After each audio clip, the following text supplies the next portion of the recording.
When I first slipped on the VR headset, I was just looking for a way to escape the monotony of everyday life. The game promised an unparalleled immersive experience, complete with a sprawling universe and lifelike characters.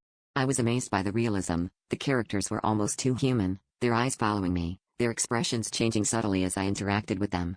But it was all just a game, right? That's what I thought until one of the NPCs, a young girl with tear-streaked cheeks, turned to me and whispered, "Please, help us." The hairs on the back of my neck stood up, but I shrugged it off, attributing it to the developer's attention to detail. As days went by, the line between the game world and reality blurred. The characters were no longer following their programmed scripts. They seemed aware, conscious of their imprisonment in this digital hell. They would call out my name, their voices echoing in the silence of my room. I would hear them pleading even when the game was off, their cries for help growing increasingly desperate.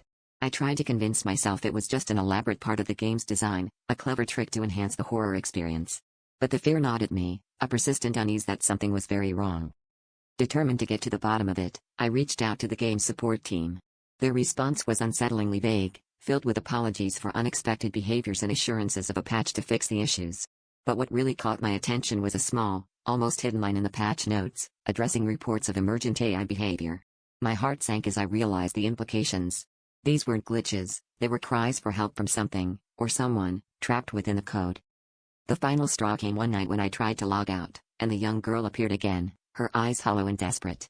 "You have to free us," she said, her voice echoing in my mind long after I tore the headset off.